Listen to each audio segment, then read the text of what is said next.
Here are 50 most commonly asked interview questions for a junior cybersecurity analyst role, or for a freshers or entry-level professionals in cybersecurity analyst roles, along with detailed answers. 1. Can you explain what cybersecurity means to you and its significance in today's digital landscape? Answer: cybersecurity involves protecting computer systems, networks, and data from unauthorized access, attacks, and damage. In today's digital landscape, it is crucial for safeguarding sensitive information, ensuring privacy, and maintaining the integrity and availability of digital assets. 2. What motivated you to pursue a career in cybersecurity, and what specific areas or aspects are you most interested in? Answer: I was motivated to pursue a career in cybersecurity due to the increasing threats to digital environments and the need for skilled professionals to defend against them. I am particularly interested in areas such as threat detection, incident response, and vulnerability management, as they are central to securing systems effectively. 3. Can you describe your understanding of common cybersecurity threats, including malware, phishing, and DDoS attacks? Answer: malware refers to malicious software designed to harm or exploit systems. Phishing involves deceptive attempts to obtain sensitive information. DDoS, distributed denial of service attacks, overwhelm a system with traffic, causing service disruptions. Understanding these threats is crucial for developing effective defense strategies. 4. How do you stay updated on the latest cybersecurity trends, threats, and technologies? Answer: I stay updated through industry blogs, forums, and reputable cybersecurity news sources. Additionally, participating in online communities, attending conferences, and pursuing relevant certifications help me stay informed about emerging trends and technologies. 5. Explain the concept of the CIA triad in cybersecurity and its importance. Answer: the CIA triad stands for confidentiality, integrity, and availability. It represents the three core principles of information security. Confidentiality ensures data privacy, integrity ensures data accuracy and reliability, and availability ensures that data and systems are accessible when needed. Balancing these principles is essential for a robust security posture. 6. Can you discuss your familiarity with security frameworks such as NIST, ISO 27001, or CIS critical security controls? Answer: I am familiar with these frameworks and understand their importance in guiding organizations to establish, implement, and improve their cybersecurity posture. NIST provides a comprehensive framework. ISO 27001 focuses on information security management, and CIS critical security controls offer specific guidelines for securing systems. 7. What steps would you take to investigate a security incident or a suspicious network activity? Answer: I would start by collecting and analyzing relevant logs, using network monitoring tools to identify unusual patterns, and conducting a thorough examination of affected systems. Collaborating with other team members, documenting findings, and following incident response protocols would be essential to ensure a comprehensive investigation. 8. How would you assess the security vulnerabilities of a system? And what tools or methodologies would you use for vulnerability scanning? Answer: would conduct vulnerability assessments using tools like Nessus or OpenVis. These tools scan systems for known vulnerabilities. Additionally, manual assessments, penetration testing, and staying informed about the latest KVS common vulnerabilities and exposures are crucial for identifying and addressing security weaknesses. 9. Explain the concept of a firewall and how it contributes to network security. Answer: a firewall is a network security device that monitors and controls incoming and outgoing network traffic based on predetermined security rules. It acts as a barrier between a trusted internal network and untrusted external networks, preventing unauthorized access and potential security threats. 10. How do you differentiate between symmetric and asymmetric encryption, and in what scenarios would you recommend using each? Answer. Symmetric encryption uses a single key for both encryption and decryption, while asymmetric encryption uses a pair of public and private keys. Symmetric encryption is efficient for bulk data, while asymmetric encryption is suitable for secure communication, digital signatures, and key exchange, due to its key pair mechanism. 11. Can you explain the role of a security information and event management SIEM system in a cybersecurity environment? Answer. A SIEM system aggregates and analyzes log data from various sources to identify security events and incidents. It provides real-time monitoring, correlation of events, and alerting. SIEM is essential for detecting and responding to security threats effectively. 12. What is multi-factor authentication, and why is it important for enhancing security? Answer. Multi-factor authentication (MFA) requires users to provide multiple forms of identification before granting access. It enhances security by adding an extra layer of protection beyond just passwords, making it more difficult for unauthorized users to gain access. 13. How would you respond to a suspected ransomware attack on a system or network? Answer. I would isolate affected systems to prevent the spread, report the incident to relevant stakeholders, and initiate incident response procedures. This may involve assessing backup integrity, determining the ransomware variant, and coordinating with law enforcement if necessary. 14. Explain the principle of the least privilege and its importance in access control. Answer. The principle of least privilege ensures that users have the minimum level of access necessary to perform their job functions. This reduces the risk of unauthorized access, limits potential damage from insider threats, and enhances overall system security. 15. How do you approach the analysis of network traffic for potential security threats, and what tools or techniques would you use?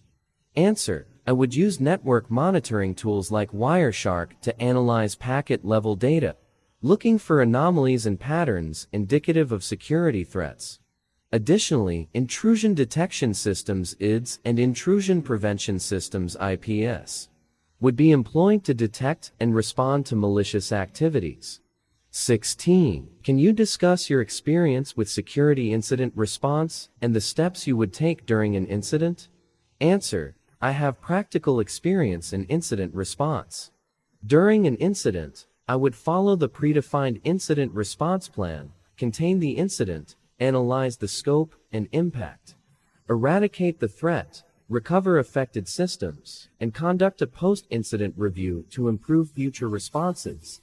17. How would you contribute to creating a security awareness program for employees within an organization? Answer. I would collaborate with the training team to develop engaging and informative security awareness materials, conducting regular training sessions, creating simulated phishing exercises, and providing resources to help employees recognize and respond to security threats would be part of the program. 18. Can you explain the concept of a honeypot and how it can be used in cybersecurity? Answer. A honeypot is a decoy system designed to attract and detect attackers. It helps security professionals study and understand attack techniques, gather threat intelligence, and divert attackers away from critical systems. 19. How do you stay ethical and compliant with privacy regulations while conducting security investigations? Answer. I adhere to legal and ethical standards by respecting privacy regulations and obtaining necessary permissions before conducting investigations. This includes following the organization's policies, obtaining consent, and ensuring that investigations are conducted within the bounds of applicable laws. 20. Can you discuss your experience with antivirus and anti-malware tools, and how you would handle a system infected with a new or unknown malware strain? Answer. I am experienced in deploying and managing antivirus and anti-malware tools. In the case of a new or unknown malware strain, I would isolate the infected system, Conduct a thorough analysis to understand the malware's behavior, and collaborate with threat intelligence sources to develop appropriate countermeasures. 21. How do you approach the identification and classification of security incidents? And what criteria do you use to prioritize incident response efforts? Answer: I approach incident identification through continuous monitoring, analysis of alerts, and correlation of events. Prioritization is based on the severity of the incident, potential impact on critical assets, and the likelihood of further escalation. This ensures that resources are allocated efficiently. 22. What steps would you take to secure a mobile device used for work, and what security measures would you recommend to a user? Answer: securing a mobile device involves enabling device encryption, implementing strong passcodes, and keeping the device's operating system and applications updated. I would recommend users avoid downloading apps from untrusted sources. Use a VPN for remote access, and enable remote wipe features in case of loss or theft. 23. Can you discuss your understanding of the role of penetration testing in cybersecurity, and how it contributes to improving security postures? Answer: penetration testing involves simulating cyber attacks to identify vulnerabilities and weaknesses in systems.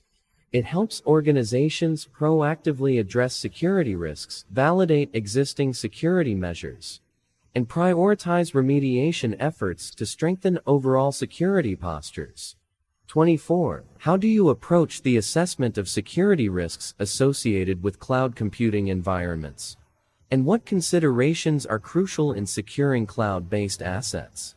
Answer: assessing security risks in cloud environments involves understanding shared responsibility models, evaluating access controls, and monitoring configuration settings. Securing cloud-based assets includes implementing encryption, leveraging identity and access management controls, and ensuring compliance with industry standards for cloud security. 25. Can you explain the concept of threat intelligence and how it can be used to enhance cybersecurity defense mechanisms? Answer: threat intelligence involves collecting and analyzing information about potential threats and adversaries. It helps organizations understand the tactics, techniques, and procedures used by attackers. Incorporating threat intelligence into security operations enhances the ability to detect and respond to emerging threats effectively. 26. How do you approach the analysis of a suspicious email or attachment? And what indicators of a potential phishing attempt would you look for? Answer: I would analyze the email headers, check for unusual sender addresses, and scrutinize email content for grammatical errors or suspicious links. Indicators of phishing attempts include unexpected attachments, requests for sensitive information, and urgency in the message. I would exercise caution and follow the organization's protocols for reporting and handling such incidents. 27. Can you discuss your experience with incident logging and the importance of maintaining detailed logs for security investigations? Answer: incident logging involves recording relevant information about security events and incidents. Detailed logs are crucial for reconstructing timelines, identifying the source of incidents, and providing evidence for investigations. I am experienced in configuring logging systems and ensuring that logs comply with legal and regulatory requirements. 28. How would you contribute to a team-oriented cybersecurity culture within an organization? Answer: I would actively participate in collaborative initiatives, share knowledge with team members, and contribute to discussions about emerging threats. Encouraging open communication, providing support to colleagues, and fostering a positive learning environment are key to building a team-oriented cybersecurity culture. 29. How do you handle situations where you encounter resistance to implementing cybersecurity best practices from other teams or departments within an organization? Answer: I would approach the situation by understanding the concerns of other teams, highlighting the benefits of cybersecurity best practices, and emphasizing the shared responsibility for security. Collaborative discussions, awareness campaigns, and demonstrating the positive impact on overall organizational security would be part of the strategy. 30. What steps would you take to recover from a security incident and ensure that systems return to normal operations securely? Answer. The recovery process involves restoring affected systems from backups, validating their integrity, and implementing additional security measures to prevent a recurrence. I would collaborate with IT teams to ensure a secure restoration process, conduct post-incident reviews for lessons learned, and update incident response plans for continuous improvement. 31. What is the role of network security in cybersecurity, and how would you contribute to securing network infrastructure? Answer. Network security involves implementing measures to protect data during transmission. I would contribute by configuring firewalls, monitoring network traffic for anomalies, and implementing intrusion detection and prevention systems to safeguard the network. 32. Can you explain the concept of security information sharing and its importance in a collaborative cybersecurity environment? Answer. Security information sharing involves sharing threat intelligence and information about cybersecurity incidents among organizations. It enhances collective defense by providing insights into emerging threats and enabling proactive measures to mitigate risks. 33. How do you differentiate between a vulnerability and an exploit, and how would you prioritize patching vulnerabilities in a system? Answer. A vulnerability is a weakness in a system, while an exploit is a mechanism to take advantage of that weakness. Prioritizing patching involves assessing the severity of vulnerabilities, the potential impact on critical systems, and the availability of exploits in the wild. 34. Can you discuss your familiarity with intrusion detection systems (IDS) and intrusion prevention systems (IPS), and how they contribute to cybersecurity defense? Answer. IDS monitors network or system activities for malicious behavior, while IPS actively prevents or blocks detected threats. They contribute by providing real-time threat detection, alerts, and blocking capabilities to enhance overall cybersecurity defense. 35. How would you approach the analysis of security logs to identify potential security incidents, and what tools would you use for log analysis? Answer. I would use tools like Splunk or ElkStack to analyze security logs. The approach involves correlating log entries, identifying patterns indicative of malicious activities, and cross-referencing with threat intelligence sources to validate potential security incidents. 36. Can you discuss your experience with vulnerability management and the steps you would take to remediate a critical vulnerability? Answer. Vulnerability management involves identifying, assessing, and mitigating security vulnerabilities.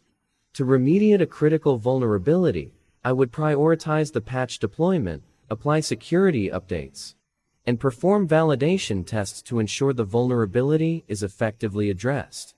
37. How do you approach the monitoring of user accounts and privileges to prevent unauthorized access, and what tools or techniques would you use?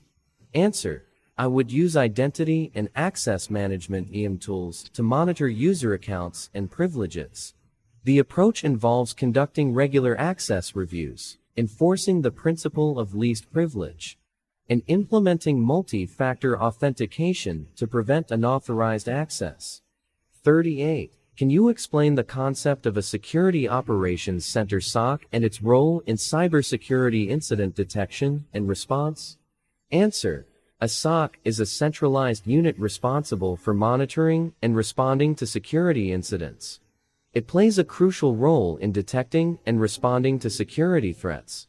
By leveraging advanced tools, threat intelligence, and skilled analysts. 39. How would you handle a situation where you detect a potential false positive in a security alert? And what steps would you take to verify the alert's accuracy? Answer. I would investigate the alert by analyzing relevant logs, validating network traffic, and cross-referencing with known benign activities. Collaboration with team members and consulting threat intelligence sources would be crucial to verify the accuracy of the alert. 4T. Can you discuss your understanding of the concept of security information and event management, SIEM, and its integration into cybersecurity operations? Answer. SIEM integrates log data from various sources, correlates events, and provides real-time analysis. It enhances cybersecurity operations by centralizing monitoring, automating responses, and facilitating the identification of security incidents through comprehensive event correlation. 41. How do you approach the analysis of malware, and what tools or techniques would you use to identify and mitigate malware threats? Answer. I would use tools like antivirus software, sandboxing, and malware analysis tools to identify and analyze malware. The analysis involves examining code behavior, identifying indicators of compromise, and developing strategies for mitigating the impact of malware. 42. Can you discuss your experience with security awareness training? And how would you contribute to educating end users about cybersecurity best practices? Answer. I have experience conducting security awareness training sessions. I would contribute by developing engaging training materials, organizing workshops, and creating awareness campaigns to educate end users about the importance of cybersecurity best practices. 43. How would you contribute to the development and maintenance of security policies and procedures within an organization? Answer. I would contribute by staying informed about industry best practices, collaborating with relevant stakeholders, and providing input into the development and revision of security policies and procedures. Ensuring alignment with industry standards and legal requirements is essential. 44. Can you discuss your understanding of the role of encryption in securing sensitive data? And how would you recommend implementing encryption measures within an organization? Answer. Encryption protects sensitive data by converting it into a secure, unreadable format. I would recommend implementing encryption for data at rest and in transit using strong algorithms, secure key management practices, and ensuring compliance with relevant regulations. 45. How would you assess and secure a wireless network against potential threats such as unauthorized access or man-in-the-middle attacks? Answer. I would assess a wireless network by conducting regular security audits, configuring strong encryption protocols, and implementing wireless intrusion detection and prevention systems. Securing against man-in-the-middle attacks involves validating CSCL or TEL certificates, enforcing strong authentication, and monitoring network traffic for anomalies. 46. Can you discuss your experience with security incident documentation and reporting? And why is it important for cybersecurity operations? Answer. Documentation and reporting of security incidents are crucial for post-incident analysis, regulatory compliance, and organizational learning. I have experience creating detailed incident reports, documenting response actions, and contributing to the improvement of incident response processes. 47. How do you stay informed about emerging cybersecurity threats specific to your industry? And how would you tailor your defense strategies accordingly? Answer. Staying informed involves monitoring industry-specific threat intelligence feeds, participating in sector-specific forums, and collaborating with industry peers. Tailoring defense strategies includes understanding industry-specific threats, conducting risk assessments, and implementing controls relevant to the organization's sector. 48. Can you discuss your understanding of the risk assessment process? And how you would identify and prioritize risks within an organization? Answer. The risk assessment process involves identifying, analyzing, and prioritizing risks. I would conduct risk assessments by assessing vulnerabilities, evaluating potential impacts, and considering the likelihood of threats. Prioritization would be based on the potential impact on critical assets and overall business operations. 49. How would you contribute to the development of an incident response playbook, and what key elements should be included in such a playbook? Answer: I would contribute by collaborating with incident response team members, documenting incident response procedures, and incorporating lessons learned from previous incidents. Key elements in an incident response playbook include predefined roles and responsibilities, communication protocols, escalation procedures, and post-incident analysis steps. 50. How do you approach continuous learning in the field of cybersecurity? And what certifications or training programs do you plan to pursue to enhance your skills? Answer: continuous learning involves participating in webinars, attending conferences, and pursuing certifications such as CompTIA Security Plus, Certified Ethical Hacker Set, or Certified Information Systems Security Professional CISP. I prioritize staying updated on evolving threats and technologies to enhance my cybersecurity skill set. In summary, these interview questions cover a broad spectrum of topics relevant to a junior cybersecurity analyst role. The responses highlight a candidate's understanding of fundamental concepts, practical experience, and problem-solving abilities in the dynamic field of cybersecurity. The responses emphasize practical skills, adaptability, and a commitment to ongoing learning and improvement. For more exciting tips, tricks, and more importantly, for valuable insights of interviews, please share, like, and subscribe to my channel. It has a lot of valuable information about various insights of interviews. It has a wide range of real-world portfolio projects of various technologies for interviews, and it has wide range of most asked interview questions and answers of various technologies like data science, SAP, AWS, DevOps, and full-stack web development, and more, that will be useful during interviews. It has a wide range of most asked interview questions and answers, and real-world portfolio projects of various technologies for freshers, for 2 to 3 years, experienced candidates, and for 5 or above years, experienced candidates to test their skills by knowing most asked interview questions and make themselves ready for interviews.